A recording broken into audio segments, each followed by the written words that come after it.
Lui, c'est l'expert véritable en France sur le thème de la motivation. On collabore ensemble, on travaille ensemble et j'ai le grand plaisir de vous inviter à découvrir Monsieur Franck Desroches. Bonsoir Nicolas. Merci Salut beaucoup. Franck. Merci Comment beaucoup. Comment vas-tu ? Écoute, super. Vraiment très bien. Très bien. Je te remercie et je te remercie pour cette invitation. C'est un réel plaisir. Et puis par rapport à ce que tu disais tout de suite, j'aurais aimé connaître avec ma femme il y a quelques années nos amis québécois. Ça nous aurait été utile, mais je trouve qu'on s'en est pas trop mal sorti. Ouais. On en parlera justement tout à l'heure. On va en parler. Ces défis-là qui nous sont proposés de parentalité sont des défis qui nous aident, nous, à grandir et qui, par répercussion, ont un impact sur notre vie parce que habituellement, on adresse la sphère professionnelle avec possiblement des troubles dans la dimension personnelle qui peuvent interférer les uns avec les autres. Et on est un humain, on est dans cette globalité. Alors, Franck, est-ce que tu pourrais te présenter pour les membres de mon audience qui ne te connaîtraient pas encore? Peut-être y en a-t-il. Je t'écoute.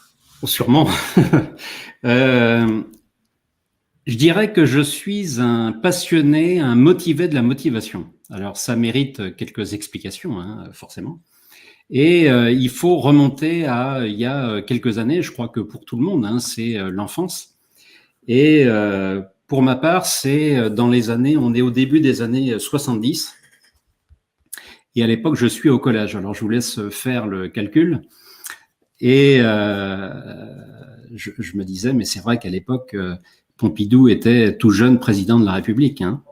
Donc, c'est pour dire. Et donc, je suis de cette génération qu'on appelle silencieuse. Silencieuse par rapport à ce qu'on disait tout de suite sur la parentalité. Alors, c'est vraiment une autre époque, vraiment une toute autre époque. C'est tu t'assois là, tu te tais, tu écoutes, on ne coupe pas la parole aux adultes à table, etc., etc. Et donc, j'ai pas eu une scolarité flamboyante. À chaque réunion parents-prof, mes parents revenaient non pas désespérés, il faut pas exagérer. J'ai eu une jeunesse heureuse, mais le carnet scolaire ne suivait pas.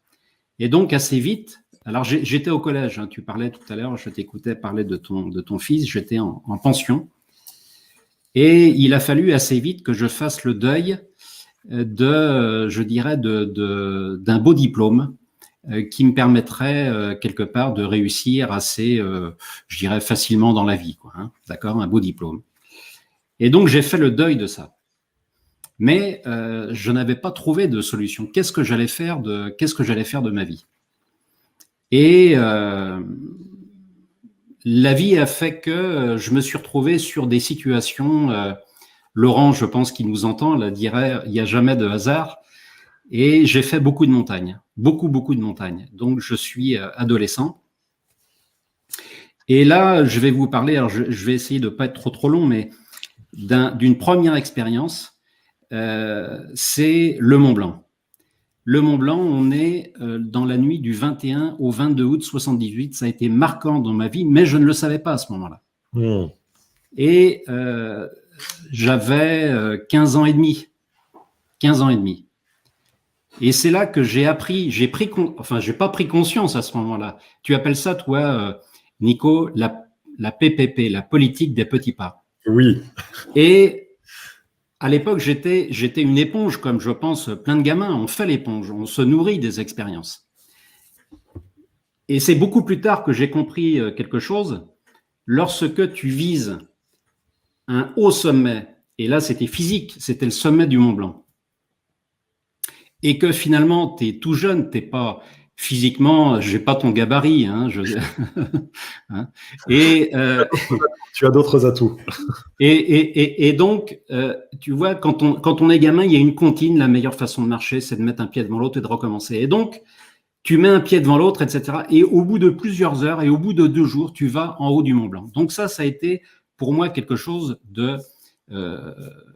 qui m'a véritablement marqué. Et puis, il y a autre chose, c'est quand tu montes, il y a moins de monde. Oh, quelle belle allégorie. Quand tu montes, il y a moins de monde. Merci pour cette première pépite.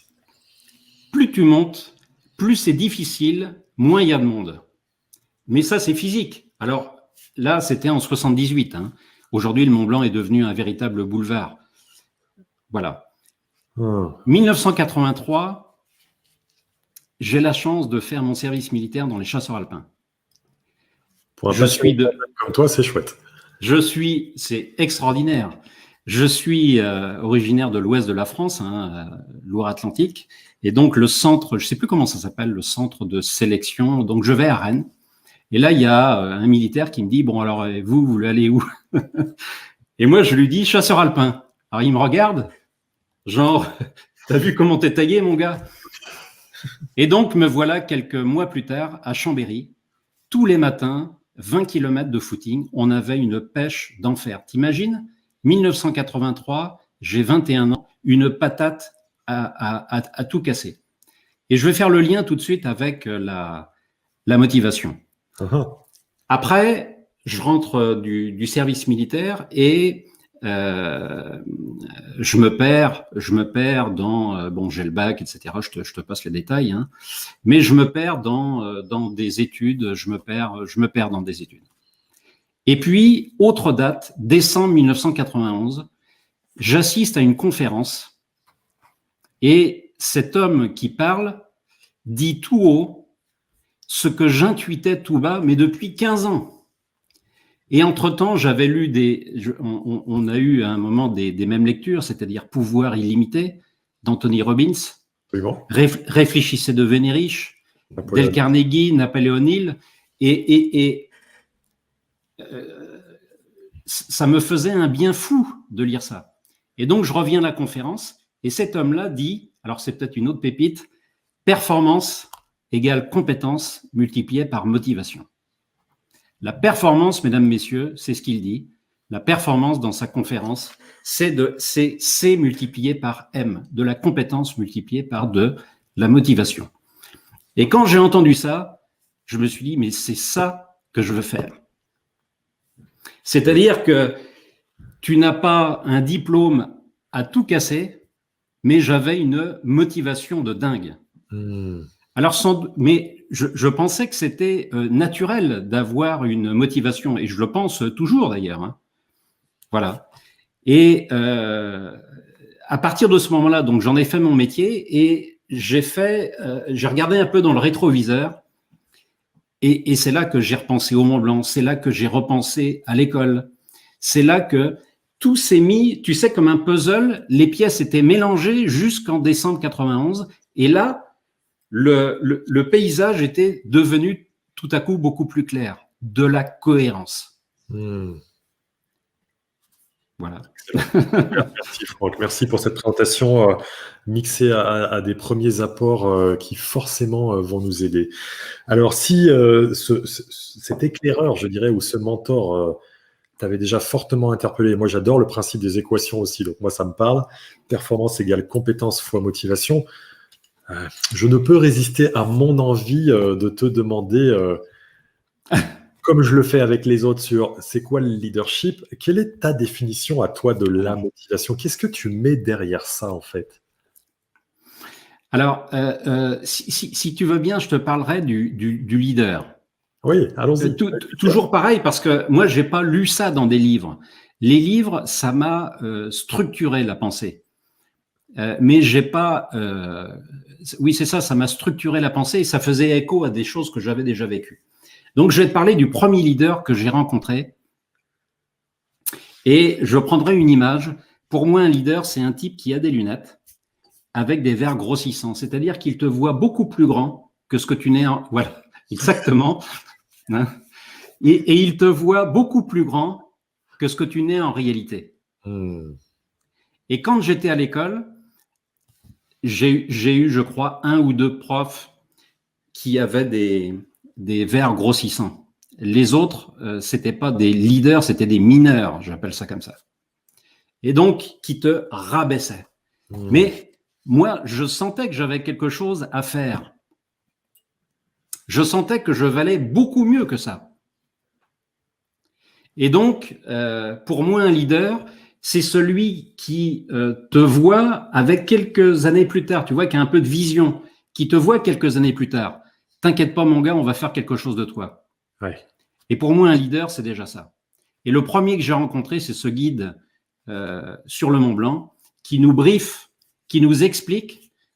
Tu vois, à 15 ans et demi, il n'y en a pas beaucoup qui faisaient le Mont Blanc. Hein, pour ceux qui connaissent pas la montagne, quand tu fais le Mont Blanc, tu le fais en deux temps. Tu dors au refuge du Goûter, on est à 3800 mètres. Et à 3800 mètres, à l'époque, je me souviens, on s'était pris le pouls en pleine nuit, avant de se coucher. Le pouls au repos est à 110. Oh là là, oui. Le pouls au repos est à 110. On est à 3008 et tu te lèves le lendemain matin, donc tu vois, on le fait en 2 demi-journées. Et le lendemain matin, tu te lèves, il est 2 heures. Je rappelle qu'on a 15 ans et demi. Et on est en termes de température à l'époque, on est à moins 30, moins 40. C'est ça. Et donc, c'est pas une promenade de santé. Et donc, le guide en question te regarde en disant, les enfants, vous êtes capables d'y aller. Il y avait 4 heures à monter dans cette température-là, de 3008 à 4008. Voilà. Donc, pour moi, un leader, c'est celui qui te voit un peu plus grand, qui croit en tes capacités, qui a déjà certainement emprunté le chemin. Ce qui était le cas, là, physiquement. Il avait déjà fait le Mont Blanc, c'était mieux. La direction, c'est pas que tout droit. C'est un peu plus compliqué que ça, même si c'est pas honnêtement très, très difficile. Mais voilà. Donc, pour moi, le leader, c'est celui qui a des verres déformants et qui te voit mieux que ce que toi, parfois, le jugement que tu peux avoir sur toi. Je réponds à ta question. Un leader, tu vois? Très, très intéressant. Est-ce que, pardon, Nico. Donc, tu vois, et derrière, c'est quelqu'un qui, évidemment, t'encourage. Mais c'est quelqu'un qui est aussi exigeant. C'est-à-dire qu'à certains moments, tu as envie, évidemment, je continue toujours sur cette image du Mont Blanc, tu as envie, quelquefois, d'arrêter. Ouais. Et c'est lui qui va être exigeant en disant, mais non, il faut qu'on continue, et qui va s'appuyer sur tes qualités pour que tu continues. Ok. Est-ce que, du coup, tu t'es forgé cette aptitude de leader que tu viens de nous décrire, les vers grossissants, je vois l'autre plus grand et je le vois plusieurs années en avant, je mets les pieds dans le plat, dans l'éducation de ton fils?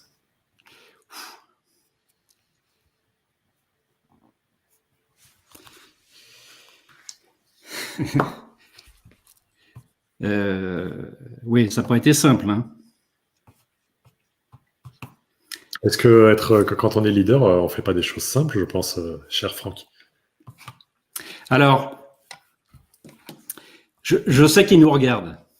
Ah, très bien. Je sais qu'il nous regarde. Qu'est-ce que je pourrais te dire? Tu peux me dire ce que tu as envie qu'il entende? C'est pour ça que c'est pas facile. C'est pour ça. Je suis désolé, sans l'être, de te proposer un magnifique exercice de leadership. Comment dire?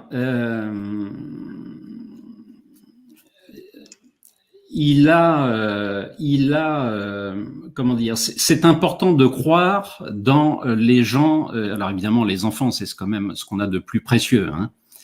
De croire dans son potentiel, dans ce qu'il est.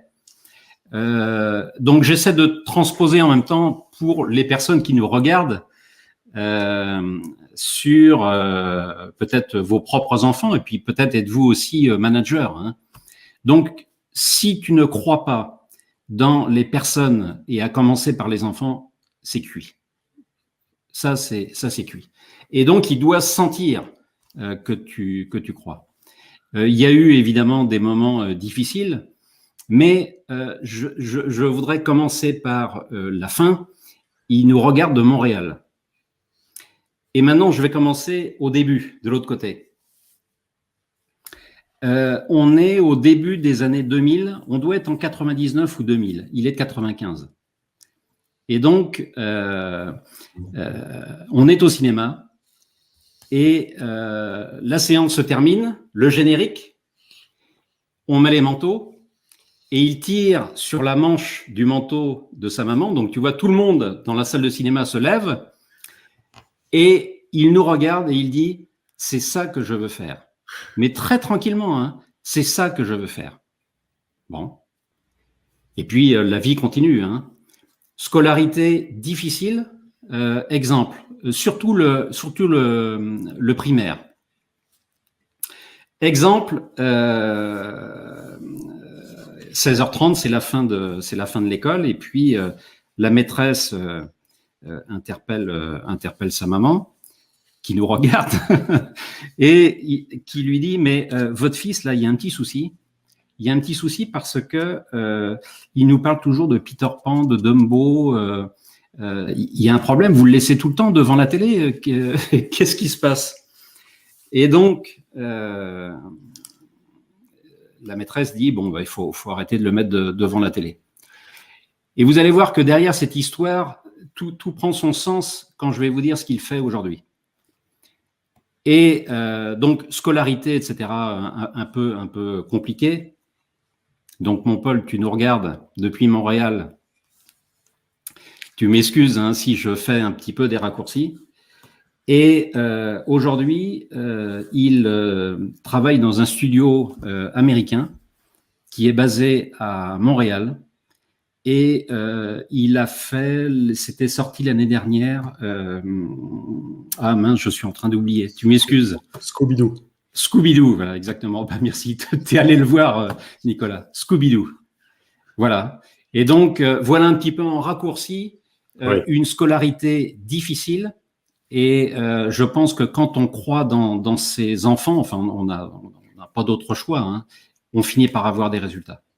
Ce qui est très important, c'est que même si on a parfois face à nos enfants un corps enseignant qui pourrait être jugeant, qui pourrait mettre des étiquettes ou autres, dès lors que nous, on utilise ces lunettes de leadership que tu as abordées et ce que tu as fait, et tu as énormément d'humilité de ne pas le dire ici, ce que tu as fait pour ton fils, parce que toi, tu voyais déjà grand pour lui, parce que tu savais qu'il était déjà grand et qu'il réussirait, quoi qu'en dise, je partage ce que tu m'en as dit, quoi qu'en dise le corps enseignant, être un leader, c'est ça. Et donc, j'aime l'idée de parler à la seconde présente à un leader. Voilà. Quelle différence tu fais entre un manager et un leader? Comment tu vois ça? Alors, c'est une question qui mérite effectivement un développement. La première chose, c'est que le leader a forcément une vision. Le leader a une vision. Le leader a une vision, c'est-à-dire que pour prolonger un peu notre discussion d'avant, on va au-delà du bac. Le bac est une épreuve qu'il faut passer, un examen qu'il faut passer. Mais il y a une vision. Et le leader a une vision. Le vrai leader a une vision. La vision de ce qu'il a envie de faire, de ce qu'il a envie de devenir, là où il a envie d'emmener son équipe. C'est le guide de haute montagne hein, qui nous emmène, parce qu'on avait un guide de haute montagne, hein, bien entendu. Hein. Et donc, ça, tu vois, ça a toujours été un fil conducteur dans ce que j'ai vécu. C'est des gens qui te tracent, si tu veux, une direction. Et le guide, c'est ça. Et il faut savoir parfois faire la pause, un peu comme en montagne. Hein. Tu vois, tu fais des paliers, et puis, bon, il se trouve que la nuit du 21 au 22 août 78, je m'en souviens comme si c'était hier, il faisait très beau, mais il aurait pu faire très moche. Et donc là, tu renonces. Donc le leader, c'est celui qui, si tu veux, a une vision et il a envie d'emmener son équipe au sommet. Voilà. Alors que le manager, si je reviens, si tu veux, à l'entreprise, ce qu'on voit habituellement dans les entreprises, moi, mon métier, c'est d'être dans les entreprises hein, de tous les jours. Le manager, non pas qu'il ait moins de qualité, mais disons qu'il n'a pas les mêmes, ça va plus être, à mes yeux en tout cas, un organisateur du quotidien. Il n'y a pas de leader sans vision. Tu as lu comme moi, on a des lectures du type, je suis en train de chercher son nom, le fondateur d'Apple, Steve Jobs. Oui. Hein, et donc, voilà des gens qui sont des visionnaires, hein, qui sont, voilà. Et donc, pour moi, un leader, c'est aussi un visionnaire. Et on essaie chacun d'avoir une vision. Mais si tu n'as pas ça, tu vas rester dans ton rôle, comment dirais-je, tu vas avoir des étapes, type le bac, par exemple, hein, pour revenir aux enfants. Et donc, être un administrateur du quotidien, ce qui est un manager, sans dévaluer des fonctions managériales. Absolument, oui. Incarnées avec leadership, versus une vision, je connais le cap, je sais où je vais aller, qui pourrait nous ramener d'ailleurs à, dans le cadre de cette vision, est-ce que quand on a une vision, un leader d'aujourd'hui, lorsqu'il a une vision, est-ce qu'il est certain d'atteindre cette vision et est-ce que ses équipes sont convaincues qu'il atteindra sa vision à coup sûr? Pas nécessairement. Non. Non, pas nécessairement. Une équipe, ça se construit aussi. Hein. Oui. Une équipe, ça se construit. On met des étapes, on met des paliers. Moi, c'est mon métier aujourd'hui, hein, dans des entreprises, hein, d'accompagner des dirigeants dans un projet d'entreprise. Et donc, il faut, je prends toujours l'image du Mont Blanc, c'est-à-dire qu'une ascension comme ça, aujourd'hui en plus, ça se prépare. Hein. Donc, quand tu as un projet d'entreprise, tu prépares aussi ton équipe. Oui, exactement. Et cette vision du leader que tu évoques, on a déjà échangé sur le sujet, elle est souvent au croisement de l'optimisme et du pessimisme, parce que un leader, il doit être optimiste, c'est-à-dire qu'il va croire dans sa vision, mais en même temps avoir une forme de pessimisme pour se mettre en retrait par rapport à ça. Et là, il y a un concept que je voudrais aborder et proposer et que tu me dises comment toi tu le vois de ton côté. C'est réhabiliter chez le leader qui a cette vision, comme nous l'a dit, le couplage important entre optimisme et pessimisme. Par principe, on a tendance, notamment en développement personnel, à encenser l'optimisme. Et moi, comme je fais du dépassement personnel, je veux observer les deux à travers optimisme et pessimisme, me dire qu'ils ne sont pas des ennemis. Ce qui va être un ennemi de l'optimisme, ça va être tous les petits cocktails qu'on va accoler au pessimisme, tels que résignation, cynisme, sentiment d'impuissance, morosité, aigreur. Et pour moi, dans la vision que tu nous expliquais fort justement du leader, il y a cette notion, ce qu'on peut appeler soit de pessimisme défensif, soit d'optimisme paradoxal, qui viennent tous les deux d'univers comme le sport ou la stratégie militaire, et qui nous parlent de ce sujet-là au regard d'un objectif, d'un chemin et d'un but. Le sujet suivant que je veux te proposer, parce que je sais que tu as un point de vue là-dessus, l'optimisme de but, ça serait de dire on va réussir, venez mon équipe, je vais vous motiver, on va réussir. L'optimisme de chemin, ça serait de dire ça va être facile de réussir. Le pessimisme de but, qui est peu motivant pour le coup, c'est on va échouer. Et le pessimisme de chemin, c'est ça va être difficile. Et il me semble qu'un leader motivant, c'est quelqu'un qui est capable de trouver la bonne solution avec ça. Parce qu'en fait, si je suis dans un environnement à risque, et si je conjuguais optimisme de but et de chemin, on va réussir et ça va être les doigts dans le nez. En fait, c'est très dangereux parce qu'on va négliger. Bien sûr. Et si je cumulais pessimisme de but et de chemin, c'est super déprimant, on n'a pas motivé, on n'a pas envie d'y aller. Et le leader motivant à mes yeux est celui qui met en place un optimisme de but et un pessimisme de chemin, ce qui se traduit par on va réussir, mais attendons-nous à rencontrer sur le chemin de difficultés. Quel est ton sentiment là-dessus, Charles? Voilà, c'est exactement ça. Et je reprendrai l'image, on a été briefé, je reprendrai l'image du Mont Blanc parce que c'est pour moi une école de la vie. Hein. Ce qu'il faut savoir, c'est que honnêtement, c'est pas difficile, hein, le Mont Blanc. C'est pas difficile. Il faut simplement avoir une bonne condition physique. Mais si tu connais pas le terrain, ce qui était notre cas, hein, le guide, lui, connaissait. On avait 2 guides. Hein. Ouais. Tu vas très vite dans une crevasse. Hein. Et inutile de dire que des crevasses, Et donc, il nous disait, si jamais le temps se gâte, on arrête. On ne prend aucun risque. Ensuite, il nous a dit, la beauté est dans le chemin. Et effectivement, là-haut, tu restes pas là-haut, on est resté 30 secondes. histoire de voir. Mmh. Histoire de voir. Mais tu restes là-haut 30 secondes, tellement il fait froid. Et puis, tu as envie de dormir. Hein. On a 15 ans et demi. Donc, et il nous a dit la beauté dans le chemin. Au départ, je ne comprenais pas du tout ce qu'il voulait dire. Ce n'est que des années plus tard que j'ai commencé à comprendre. Tu vois ce que je veux dire? Et donc, le chemin, parce que ce n'est absolument pas garanti, on va rencontrer des difficultés. Attendez-vous à ce que vous ayez envie de dormir en marchant. Tu dors en marchant. Waouh. À cette attitude-là. Hein. Je rappelle qu'au repos, on est à 110, mais repos, tu es allongé. Tu es à 110 de pulsations minutes. Oui. Et donc, voilà. Donc, je partage complètement ce que tu dis. Moi, je trouve que la beauté, c'est pas tellement ce que l'on voit, c'est pas tellement le paysage, c'est le chemin. C'est ce que l'on a vécu ensemble. Et c'est là que tu vois, je pense, dans une équipe de direction que j'accompagne tous les jours, c'est mon métier, tu vois des difficultés. Mais on travaille la solidarité, on travaille la loyauté, on travaille la transparence. Si tu ne travailles pas tout ça, tu vas dans une crevasse, c'est sûr. Solidarité, loyauté et transparence, c'est vraiment un triptyque pour toi qui est fondamental. Oui. Je te donne un exemple toujours sur une image. Quand tu arrives en haut du Mont Blanc, c'est pour l'image, mais c'est vrai que ça m'a marqué à vie, ce truc-là. Les images sont le meilleur moyen de transmettre, voilà. donc c'est absolument parfait. Tu as ce qu'on appelle une arête sommitale. L'arête sommitale, elle est large comme ton bureau. C'est-à-dire que tu as des gars qui montent, tu as des gars qui descendent. Alors aujourd'hui, c'est un boulevard, le Mont Blanc. À l'époque, beaucoup moins. Tu as des gars qui montent, tu as des gars qui descendent.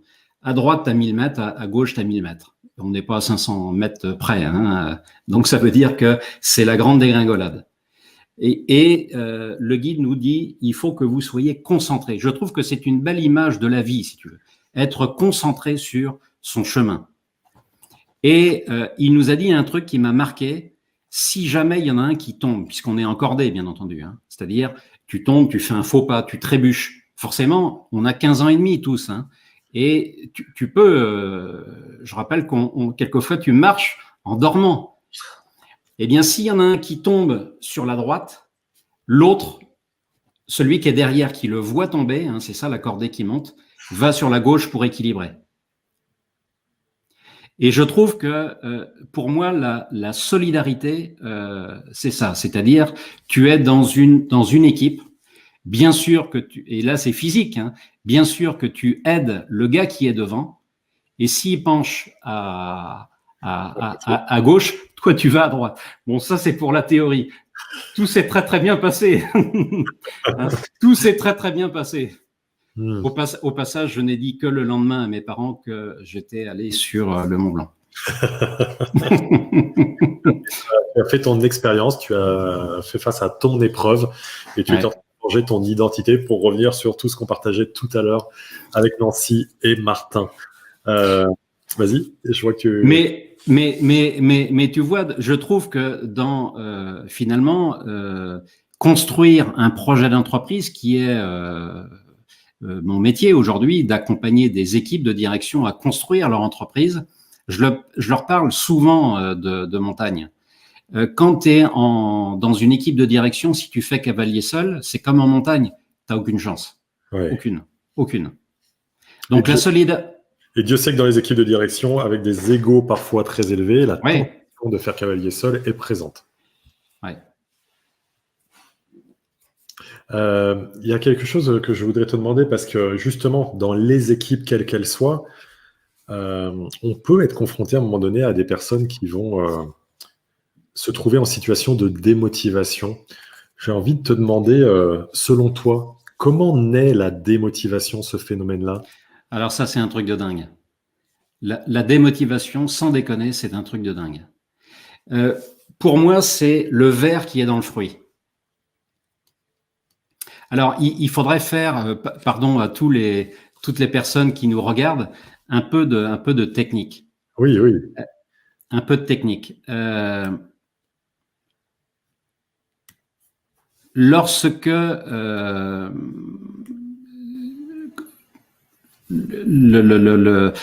on fonctionne tous par peur et par envie.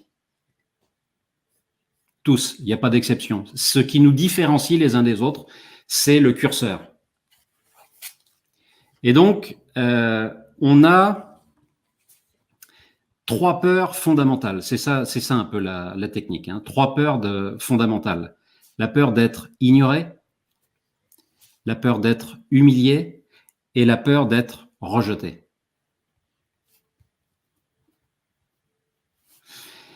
Pourquoi? Parce qu'on a un besoin vital. Alors, pour ceux qui ont vu Maslow, on voit ça dans les séminaires, les formations de management, la pyramide de Maslow, les besoins de reconnaissance, etc. Et là, on va un poil plus loin. Donc, justement, on voit ça dans les séminaires leadership. Et donc, on a tous besoin d'exister, de maîtriser et d'aimer, ou d'être aimé. Donc, vous mettez en parallèle le fait d'être ignoré parce qu'on a besoin d'exister. On a tous besoin d'exister. Ce qui nous différencie les uns des autres, justement, c'est toujours ça, c'est le curseur. On a besoin de maîtriser les choses, comprendre l'hypermaîtrise. Et les gens qui sont dans l'hypermaîtrise sont des gens qui, à un moment, les spécialistes disent ça, dans les 12 premières années de notre vie, on imprime beaucoup de choses. Beaucoup, beaucoup. Et c'est là que les peurs rentrent. C'est-à-dire que lorsque quelqu'un qui a été humilié, forcément, c'est comme une brûlure, si tu veux, dans les 10, 12, c'est pas moi qui le dis, c'est des spécialistes, moi j'ai lu là-dessus. Et quelqu'un qui a été humilié s'en souvient. Je te donne un exemple. Je suis encore une fois d'une génération, vous avez fait le calcul tout à l'heure, et à une époque, il y avait les bonnets d'âne. Ah, exact, oui. Alors, on n'est pas de la même année, Nicolas. Non, je n'ai pas connu, mais je le visualise effectivement. Mais on les bonnets d'âne. Et on partage nos expériences ici, et c'est très bien, puisque dans ce panel des intervenants du sommet Leader Table, il y a toutes les tranches d'âge, mais surtout tous les points de vue sur la vie et les expériences. Les années ne sont pas le sujet. On a vu d'ailleurs hier que l'âge n'a rien à voir avec la sagesse, et que c'est la sagesse qui incombe, et tu en es plein, donc tout va bien. Oh, je te remercie. Et donc, le bonnet d'âne. Alors évidemment, tous les gens qui ont porté un bonnet d'âne ne portent pas en eux la cicatrice de l'humiliation. Mais il y en a qui la portent. Et donc, alors là, je fais court, mais lorsque tu as été échaudé une fois, surtout dans tes jeunes années, eh bien, tu vas développer une stratégie derrière pour que plus jamais ça se reproduise. Ça veut dire que les gens qui ont vécu une situation humiliante, selon leur propre interprétation, vont compenser adultes par du contrôle, voire de l'hyper-contrôle. C'est-à-dire, tu vois ce que je veux dire? Ouais, très clair. Très intéressant. Et là, c'est la même chose pour l'ignorance, être ignoré. Oui. Ignorer, c'est tu n'existes pas, tu es transparent. Oui. Oui. D'accord? Là encore, ignorer dans les jeunes, on est là sur quelque chose d'inconscient dans les 10 premières années de ta vie. Ouais, très riche, très très riche. D'accord? Ignorer. Et puis, rejeter, tu vois, il y a les 3 dimensions. Ignorer, humilier, rejeter. Et rejeter, tu existes, mais tu es rejeté. Et ce sont les actes que toi, tu vas interpréter dans ta tête qui vont conditionner tes postures à l'âge adulte. Mais ça, tu ne le sais pas forcément. Et du coup, c'est un super cadeau que tu nous fais là, parce que je voudrais vraiment que les gens dans le chat se posent la question, que vous regardiez cette vidéo en live ou dans un futur programme, en prenant le temps. Face à ce que Franck nous propose, là, ces 3 peurs majeures qui émanent de nos 12 premières années, être ignoré. Si c'est toi qui nous proposes, même si tu l'as vu ailleurs, c'est toi qui nous proposes. Non, mais c'est un truc de dingue, ce truc-là. Ahurissant. Être ignoré, être humilié, être rejeté. Quelle serait celle des 3 dont vous avez le sentiment que dans votre vie, vous l'avez davantage vécu? Vous pouvez le mettre dans le chat, mais si vous ne souhaitez pas le mettre dans le chat, posez-le s'il vous plaît pour vous, sur un post-it, sur une feuille, etc. Est-ce qu'il y en a une d'entre elles que vous avez le sentiment d'avoir vécu, d'avoir ressenti fortement? Parce que du coup, ce qui est chouette, c'est que derrière, tu nous expliques comment, à travers l'expression des besoins, exister, contrôler, chercher à être aimé, on a certainement construit certains de nos comportements. Donc, c'est très, très riche de regarder ça. J'adore ce modèle. Ah oui. Et là, on comprend la mécanique de la motivation et de la démotivation. Ah, ok. Et ça, c'est un truc de dingue. Moi, ça a changé ma vie, ce truc-là. Et comment t'expliquer ? On dit comment tu fais pour être motivé. Mais en fait, tu prends n'importe quelle personne, tu vois des gens qui sont motivés, comment ils font? Mais c'est comme si tu disais à quelqu'un, tu es affamé, pourquoi est-ce que tu vas chercher à manger? C'est exactement pareil. C'est-à-dire que les gens qui sont motivés sont des gens qui vont chercher quelque chose.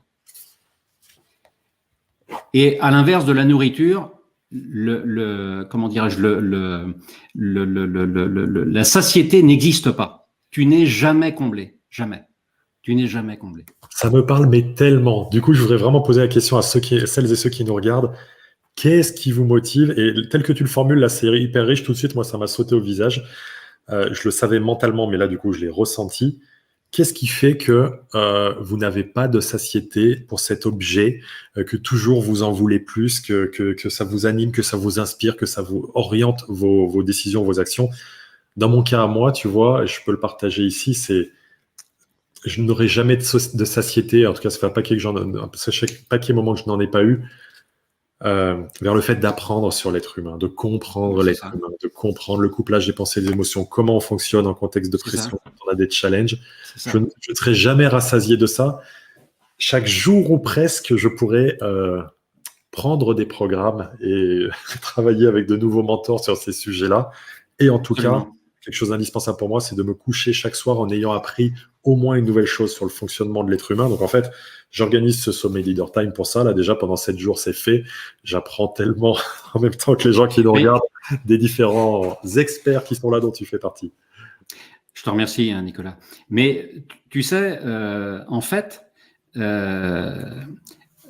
on est souvent surpris de la motivation quand on n'a pas soi-même ce besoin. Je te donne un exemple très simple. Moi, j'ai des amis qui font chaque année, quand ils sont sélectionnés, l'UTMB. L'UTMB, c'est l'Ultra Trail du Mont Blanc. C'est un truc de fou. C'est un truc de dingue. Oui. Et donc... Mon beau-frère le fait. Je ne pense pas qu'il regarde cette vidéo, mais il fait ce genre de choses. Et il le fait. Il l'a fait d'ailleurs. Alors après, pour les encore plus, tu as la Diagonale des Fous sur l'île de la Réunion. Et donc, imagine quelqu'un qui dit, mais qu'est-ce qui te motive à faire ça? Moi, je ne peux pas. Et justement, c'est ce qui nous distingue. C'est-à-dire que moi, l'effort, ce serait de ne pas participer à la course. Oui. Alors maintenant, revenons au quotidien. Quelqu'un qui dit, voilà, moi je me lève tous les matins avant d'aller au boulot, je me lève à 7 heures, je fais une demi-heure de footing. Et une autre personne qui n'est pas du tout sur ce champ-là dit, mais pourquoi est-ce que tu cours? Il faut chercher le bénéfice. C'est ça qu'il faut voir. C'est quel bénéfice tu as à courir. Et en fait, tous les gens qui font de la course à pied te disent, mais moi, l'effort, je le fais quand je ne vais pas courir. Donc en fait, quand on est dans un objet de motivation, pour le coup, la procrastination n'est jamais au rendez-vous, puisqu'il n'y a pas de contrainte ou d'effort, c'est tellement fluide et naturel en fait. Et la motivation, c'est d'aller chercher ce qui te manque. Ah. Donc quand tu vois quelqu'un qui est motivé, tu peux te dire, mais pourquoi tu es motivé? En fait, la vraie question, c'est qu'est-ce qu'il va chercher en faisant ça? Ouais. Et ça, moi, c'est un truc de dingue, ce truc-là. Quelle est sa quête? Exactement, ouais. Ce qui fait que mon premier patron, dont je parlais tout à l'heure, la conférence là en 91, ouais. Disait, c'était un grand conférencier, il était mentor, tu vois, d'Alain Prost à l'époque. Hein. Et moi, je le suivais en voiture, c'était un truc de fou, j'ai appris des trucs de malade. Hein. Mais Et il me dit, en fait, quelqu'un qui est en route vers son bonheur est invulnérable, invincible et quasiment immortel. Redis-la, répète-la pour que tout le monde l'infuse bien, celle-là. Ça, prenez des notes. Oui. Lorsque tu es en route vers ton bonheur, lorsqu'un individu est en route vers son bonheur, il est invulnérable, invincible et immortel. C'est exactement ça. Ouais, c'est exactement ça. Ça me parle beaucoup en mode plus rien n'existe en réalité derrière ça. Non. La fatigue. Oui, c'est un indicateur pour le coup. La fatigue, c'est quand tu n'es pas aligné entre ce que tu fais tous les jours et ce que tu as envie de devenir. C'est ça la démotivation. La motivation, quand tu es dans l'axe, quand ce que tu fais est en ligne avec tes convictions, avec ce à quoi tu crois, il n'y a aucun souci. Et forcément, tu réussis. Le reste est une question de temps. C'est ça. Et ça, c'est ce qui m'anime tous les jours. Ça, c'est un truc de dingue. Ah, ouais, excellent. Excellent. Je sais aussi que tu as créé tes propres approches, ta propre méthode, à travers notamment une méthode qui s'appelle le soleil du manager. Tu pourrais nous en parler un petit peu? Absolument. Alors, tu vois, j'ai papier-crayon, là, il faudrait. Mais bon, je vais essayer de visualiser comme ça. Ouais. Je suis un gars super organisé et magique et je suis en capacité de diffuser à l'image. Tu l'as, non? Non. Et bien sûr, j'ai tout ce qu'il faut. Ah ouais, ça c'est cool ça. Eh oui. Bon alors voilà, donc ça c'est une boîte à outils parce que quand on parle de management, d'animation d'équipe, on peut être rapidement dans des choses abstraites. Hein, on est dans l'humain. Donc ça donne un côté concret. Donc vous voyez, ça se lit de gauche à droite et on commence par la vision. La vision, c'est là où je veux emmener mon équipe. Hein, là où je veux emmener mon équipe, la vision. Ce qui fait d'ailleurs que si tu n'as pas de vision, il te reste un gros coup de chance pour atteindre un objectif. Alors, je distingue justement l'objectif de la vision. Ah, intéressant. Quel distinguo tu fais par rapport à ça? Alors, je vais penser à mes enfants et je pense à Paul qui est en particulier à ma fille que j'aime et à Paul qui est à Montréal. Avoir le bac est un objectif. Travailler chez Pixar, c'est la vision. Okay. Tu vois le truc? Je ne sais pas si je l'ai dit tout à l'heure. Hein. Il travaille pas chez Pixar, mais il travaille dans le cinéma d'animation. Tu vois, l'émotion tout à l'heure m'a c'est pour ça que j'ai pris le relais.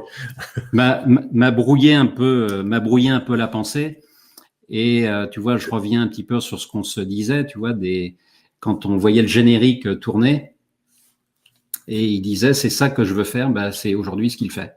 Exactement. Et tu l'avais vu avant lui et tu l'as suivi en ça. C'est ça qui était ton acte de leadership et le sien. Donc, la vision. La vision, c'est pas un objectif. L'objectif, c'est l'étape d'avant. Ça va être, la vision, c'est le palier là où les objectifs sont les marches. D'accord? Voilà.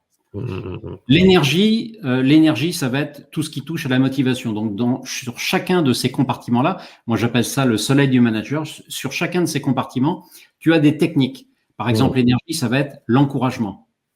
Ah oui. Alors, si dans toutes les personnes là, qui nous font l'amitié de nous regarder, je vais vous faire un petit exemple. Vous allez voir. J'écris quelques opérations. Voilà, je vous montre ça. Je ne sais pas si vous voyez bien. Ouais, vous voyez? Alors,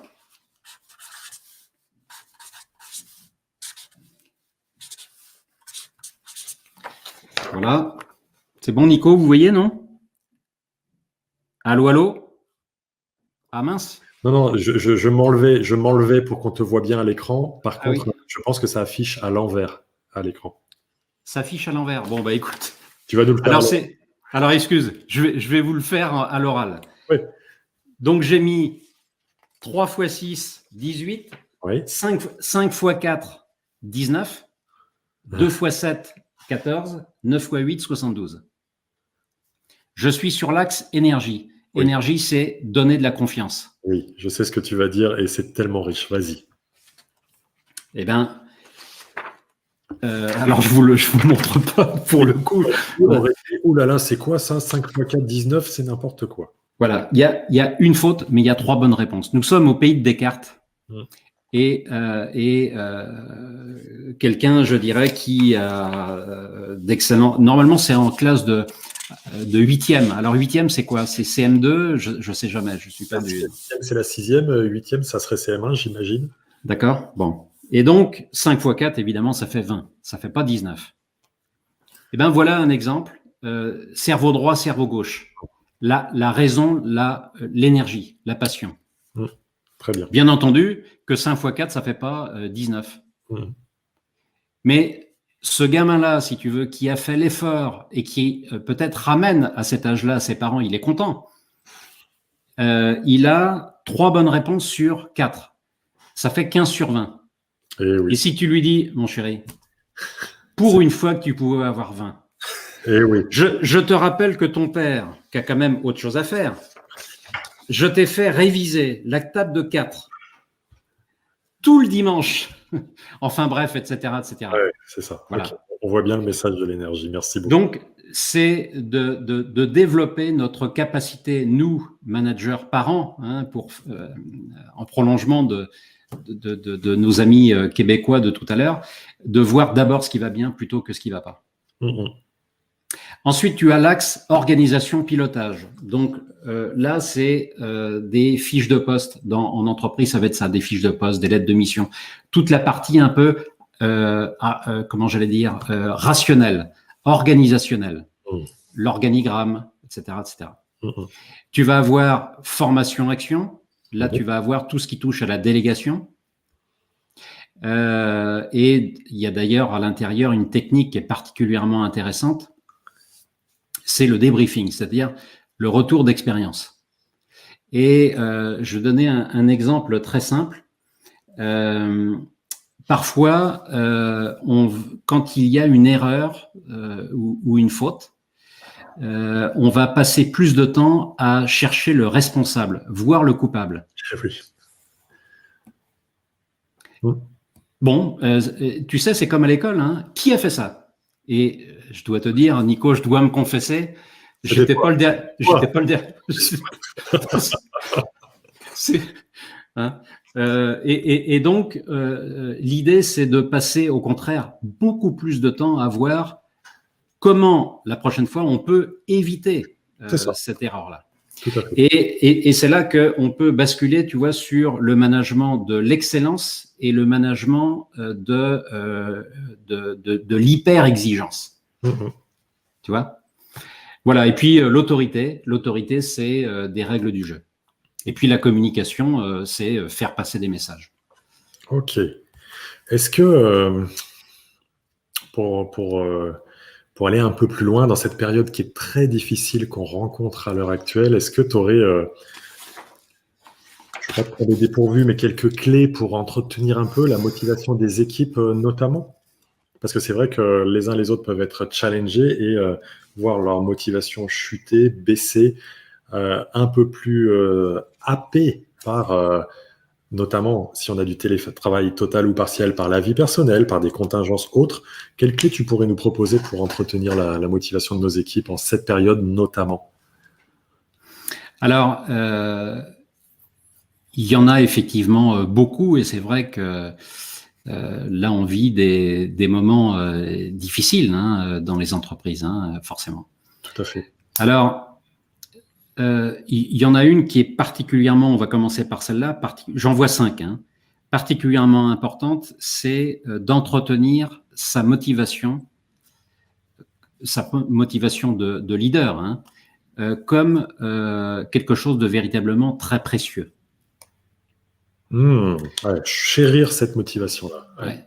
3 axes, le sommeil, Oh. l'alimentation, Oui. l'activité physique. Tellement bon de rappeler ça, je fais juste un stop là, tellement bon de rappeler ça. Sommeil, alimentation, activité physique, ces 3 axes sont fondamentaux pour chérir notre propre niveau d'énergie et leadership. Et à l'intérieur de ces 3-là, je veux que vous vous posiez la question, quel est celui des 3 qui est votre one thing, votre indispensable, votre essentiel? Pour moi, c'est le sommeil. Je traque mon sommeil avec ceci. Et c'est encore plus important que l'activité physique et l'alimentation. Et pour autant, je dois travailler sur les 2 autres dimensions. Mettez-nous dans le chat quel est celui des 3 qui est le plus important pour vous. Merci de rappeler ça, Franck. Vas-y, je te redonne la parole. Donc ça, c'est véritablement fondamental. D'entretenir sa motivation, c'est véritablement précieux. Alors ce que je veux dire, c'est que quand on est dans un contexte de crise, moi je vois des clients, des entreprises, tous les jours, c'est mon métier, ça fait 30 ans que ça dure, et puis je touche du bois encore 30 ans comme ça, parce que, mais c'est un bonheur de tous les jours. Oui. Donc on peut très vite enclencher une autre spirale, la spirale de la croyance, c'est-à-dire que les affaires vont mal, donc c'est de ma faute. Donc je vais me punir, tout ça est inconscient, je vais me punir entre guillemets, tout ça est inconscient, c'est-à-dire je vais travailler encore plus. Eh oui. Parce que si j'ai pas les bons résultats, c'est parce que je travaille pas assez quelque part. Tu vois ? Et puis là, tu enclenches la spirale inverse et tu n'es plus justement dans des temps où il faut que tu prennes soin de ton énergie. Voilà, ça c'est le premier point. Le deuxième, c'est que le manager doit pour moi accepter l'isolement et la solitude. Oh, Parce que la traversée du désert se fait seule. Mon premier patron, celui que j'avais eu en conférence, là, dont je parlais tout à l'heure, disait une chose, l'homme n'a pas d'amis, c'est son bonheur qui en a. L'homme n'a pas d'amis, c'est son bonheur qui en a. Ouais, très juste. Et donc, dès que tu vas moins bien, tu as déjà tout de suite beaucoup moins d'amis. Et c'est pour ça qu'il faut accepter, c'est un indicateur aussi, l'isolement et la solitude. Comment, moi c'est mon métier, j'adore ça. Je suis avec des dirigeants parfois qui m'appellent soit tôt le matin, soit tard le soir, qui me disent putain que c'est dur. C'est dur parce que je suis tout seul. C'est en ce sens, je fais juste un petit clin d'œil, je m'autorise à le faire. C'est en ce sens que moi, je propose le Mastermind Leader Time par ailleurs, qui permet justement à des dirigeants et notamment des solopreneurs, infopreneurs indépendants à se regrouper, à faire un cerveau collectif parce que ce sentiment d'être seul, d'ailleurs, peut nous ramener parfois à celui d'être ignoré, CF, le besoin que tu évoquais tout à l'heure. Et il est très important de mettre de la clarté dessus et de voir comment on peut arriver, certes, dans notre activité, d'être isolé tel que tu viens de nous l'expliquer, mais de trouver des soupapes qui peuvent nous permettre de regonfler l'énergie qui était le premier élément. Je te laisse continuer. Et puis en plus, en situation de stress, ce ne sont jamais les qualités qui ressortent. C'est toujours les défauts. Très juste, oui. Donc ça veut dire que, tu vois la spirale à l'envers, tu dors moins, tu t'alimentes moins bien. Oui. Et donc, forcément, le stress, le business de tous les jours qui n'est pas ce que tu voudrais. Donc là, tu as enclenché la spirale à l'envers, tu deviens irascible, et puis tes collaborateurs te disent voilà. C'est bon. Troisième point, d'encourager vos collaborateurs. C'est-à-dire le reproche à un moment en situation de stress intense, c'est-à-dire on perd des clients, soi-même en tant que commercial, on n'a pas fait le business qu'on aurait voulu faire. Si ma rémunération est liée aux primes et à mon chiffre d'affaires, en fait, voilà. Et donc, ça veut dire qu'à un moment, il ne faut regarder que le positif, mais vraiment que le positif. Voilà, la notion d'encouragement. Quatrième point, c'est pas quand je pense aux gens du Vendée Globe, j'essaie de me tenir au courant, c'est une aventure extraordinaire. C'est pas quand tu es dans les mers du Sud qu'il faut commencer à faire des changements de tactique. Oui.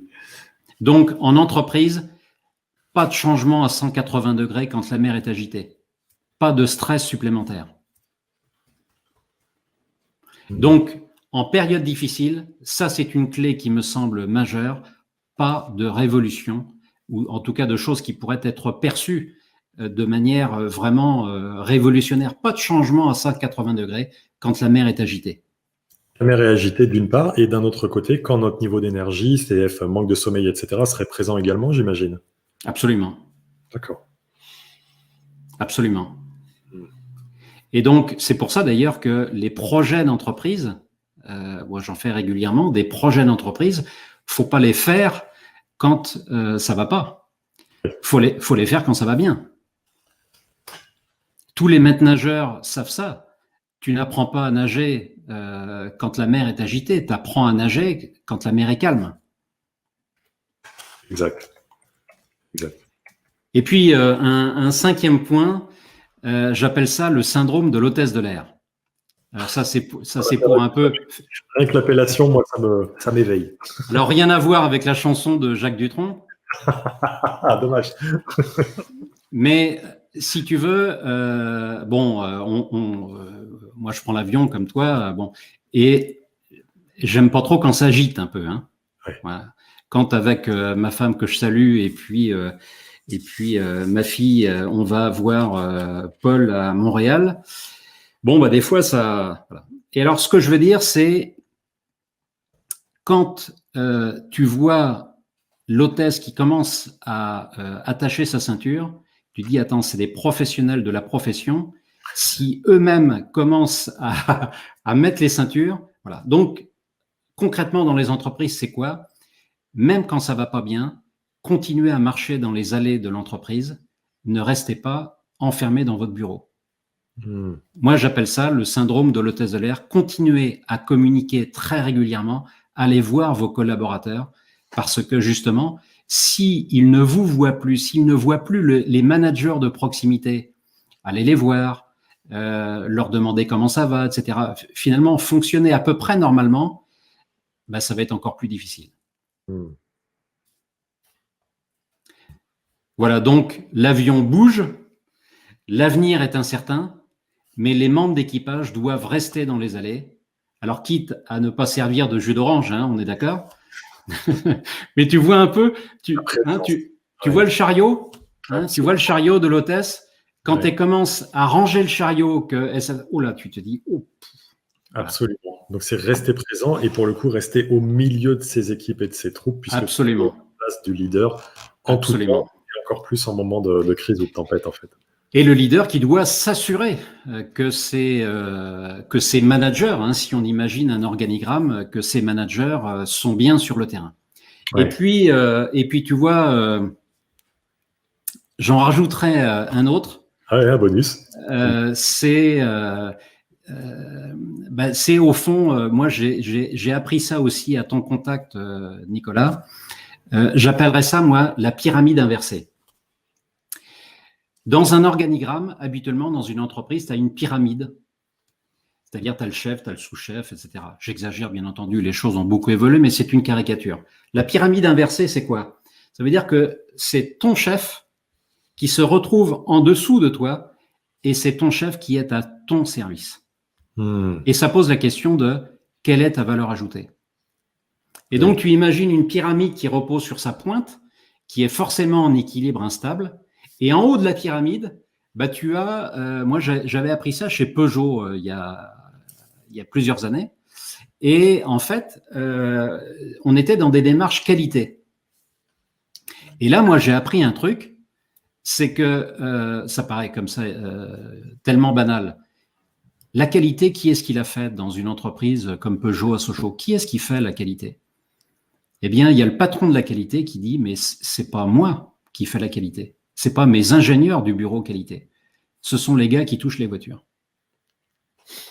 Et alors, pour moi, ça a été lumineux, ce truc-là. Superbe. Ça veut dire, soyons au service de nos collaborateurs. Et donc, ça veut dire, tu vois, je pense à un client, c'est un expert comptable, et on travaille là-dessus, la pyramide inversée. Et ça veut dire que le comptable, il est au service de ses clients. Et donc, les gens du dessous, on leur dit qu'ils sont leurs chefs. Arrêtez de demander des trucs. Dis donc, on est vendredi midi, tu m'as pas donné le reporting. Ben, tu t'organises autrement, chef. Hein. Voilà. Oui, c'est ça. Et je trouve que ça, alors, ça, c'est pas une règle en période difficile, c'est à mettre en place avant. Mais c'est tellement plus fluide quand on est en, comment dirais-je, à travailler avant et tu traverses beaucoup mieux les difficultés à ce moment-là. Exactement. Exactement. Excellent. Merci de nous avoir apporté tout ça. C'est un plaisir, Nicolas. C'est un vrai plaisir. Je reviens quand tu veux. Allez, prochaine édition avec joie. Moi, je suis ravi. Ces sujets-là sont si passionnants. Et toi comme moi, on a en commun le fait d'investir sur nous, de vouloir progresser, de vouloir apprendre toujours. Donc, si tu reviens, tu nous apprendras d'autres choses encore. Donc, moi, j'en suis vraiment ravi. Ton temps est précieux. Merci beaucoup de nous l'avoir donné. Ouais, je t'en prie. Ouais, non, écoute, c'est vraiment un plaisir. Et que te dire, de te remercier pour cette invitation. C'est un plaisir vraiment de partager. Et puis, je dois dire, Nicolas, tu le fais vraiment, tu le fais bien. Vraiment, tu le fais bien. C'est pas un exercice habituel. Tu vois, mon émotion a un peu trahi, hein, mais c'est pas un exercice habituel, mais c'était vraiment avec plaisir et je te remercie 1000 fois. Je t'en prie, ton émotion, elle a rien trahi. Ton émotion, elle t'a montré. Et être un leader, c'est être capable d'avoir ce pouvoir, de cette vulnérabilité, de se montrer tel qu'on est. Je t'avoue que c'est à dessein que je suis allé sur cette thématique-là parce que on a pu le voir. Tous les leaders qui sont intervenus, dont tu fais partie dans ce sommet, sont des gens de cœur. Et s'autoriser à montrer que notre cœur est présent, c'est très précieux. Et tu vois dans le commentaire, merci Franck, riche partage, bravo, ton émotion était sincère. C'est ça qui rend les gens magnétiques et attractifs. Donc, il est aucunement question que tu t'en excuses. Alors, tu sais, l'autre jour, je t'ai vu, parce que je te regarde forcément, hein, j'essaie de regarder soit en direct, soit en replay, et c'est Yannick Alain, hein, c'est ça. Et là, je t'ai vu avoir un petit moment de faiblesse. C'est vrai. Et, oui. Et j'ai trouvé ça vraiment magnifique. Et en même temps, je me disais, bon, là, De Roche, à mon avis, samedi, je vais y avoir droit. Donc, tu vois, j'étais un peu décomplexé. Voilà. C'est parfait. Merci encore de ta présence. Je te dis à très vite d'une façon ou d'une autre. Merci pour tes lumières. Excellent week-end à toi et encore merci. Salut. Merci beaucoup. Merci, avec plaisir.